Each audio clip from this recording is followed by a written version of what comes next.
بسم اللہ الرحمن الرحیم۔ عزیز طلبہ و طالبات، گڈ بائی مسٹر چپس کا لیکچر نمبر 4 پیش خدمت ہے۔ چلیے شروع کرتے ہیں۔ Question number 1، describe Catherine's ideas. Catherine کے خیالات بیان کریں۔ Catherine had radical socialist ideas. Catherine انقلابی اشتراکی نظریات کی حامل تھی۔ She read and admired Ibsen. وہ ابسن کو پڑھتی تھی اور اسے سراہتی تھی۔ ڈیئر اسٹوڈینٹس، ابسن یہ ناروے کے ایک ڈرامہ نگار تھے اور اپنے ڈراموں میں یہ نفسیاتی اور سماجی مسائل کو ڈسکس کرتے ہیں۔ انہیں the father of modern drama کہا جاتا ہے یا سمجھا جاتا ہے۔ She believed that women should get an education. اس کا خیال تھا، یعنی کیتھرین کا خیال تھا، اس کا یقین تھا کہ خواتین کو تعلیم حاصل کرنی چاہیے۔ They should have the right to vote۔ انہیں ووٹ کا حق ملنا چاہیے۔ In politics, she was impressed by the views of Bernard Shaw and William Morris۔ سیاست میں وہ برنارڈ شاہ اور ولیم مورس کے نظریات سے متاثر تھی۔ ڈیئر اسٹوڈینٹس، برنارڈ شاہ 1856 میں پیدا ہوئے اور 1950 میں ان کی ڈیتھ ہوئی۔ یہ آئرش بارن رائٹر تھے، یعنی آئرلینڈ میں یہ پیدا ہوئے تھے۔ ولیم شیکسپیئر سے لے کر ان کو سب سے اہم برطانوی ڈرامہ نگار سمجھا جاتا ہے۔ ولیم مورس یہ 1834 میں پیدا ہوئے اور 1896 میں ان کی ڈیتھ ہو گئی۔ یہ انگلش پوئٹ، آرٹسٹ اور سوشلسٹ ریفارمر تھے۔ چلیے جی نیکسٹ کویشچن کی طرف چلتے ہیں۔ Give some physical description of Katherine Bridges. Katherine Bridges کا جسمانی حلیہ بیان کریں۔ How did Katherine look. Katherine کیسے دکھائی دیتی تھی۔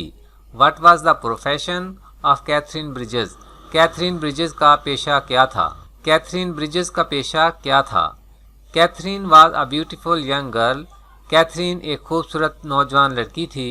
She had blue flashing eyes, freckled cheeks and smooth hair. اس کی چمکدار نیلی آنکھیں، داغدار یا چھائیوں والے رخسار اور ملائم بال تھے۔ اس کی نیلی آنکھیں، داغدار گال یا چھائیاں پڑے ہوئے رخسار اور نرم بال تھے یا ملائم بال تھے۔ She was a governess out of job. وہ گھر جا جا کر پڑھانے والی بے روزگار استانی تھی، یعنی وہ گھر جا کر پڑھاتی تھی جیسے ہوم ٹیوشنر، لیکن اس وقت وہ آؤٹ آف جاب یعنی وہ کوئی ملازمت نہیں کر رہی تھی۔ How did mister chips come across Catherine bridges.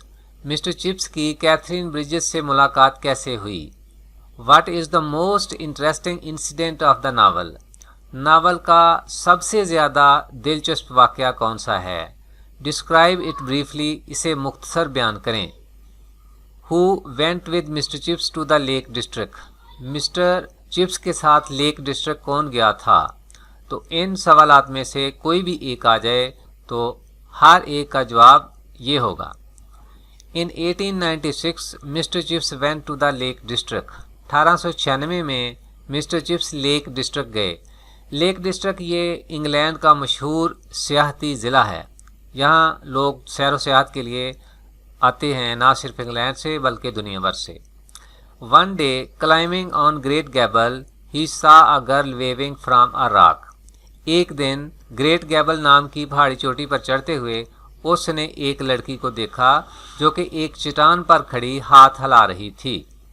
Thinking Hare in trouble, یہ سوچ کر کہ وہ مشکل میں ہے، مصیبت میں ہے، chips hastens to the girl, chips جلدی سے اس لڑکی کی طرف گئے۔ بٹ ہی سلپڈ، لیکن وہ پھسل گئے، اینڈ رینچڈ ہز اینکل، اور ان کے ٹخنے میں موچ آ گئی۔ The girl named Catherine was not in difficulty. لڑکی جس کا نام کیتھرین تھا وہ بالکل بھی مشکل میں نہیں تھی۔ شی ہیلپڈ اینڈ نرسڈ مسٹر چپس۔ اس نے مسٹر چپس کی مدد کی اور اس کی دیکھ بھال کی۔ Within a week they fell in love with each other. ایک ہفتے کے اندر اندر وہ دونوں ایک دوسرے سے محبت کرنے لگے۔ وائی اور how did Katherine begin to like Mr Chips. کیوں یا کیسے کیتھرین نے مسٹر چپس کو پسند کرنا شروع کر دیا۔ Katherine began to like Chips because he had gentle and quiet manners۔ Katherine نے چپس کو پسند کرنا شروع کر دیا کیونکہ وہ شریفانہ اور خاموش طبع کا مالک تھا۔ She liked his honest views۔ وہ اس کے ایماندارانہ خیالات کو پسند کرتی تھی۔ Though they were old fashioned،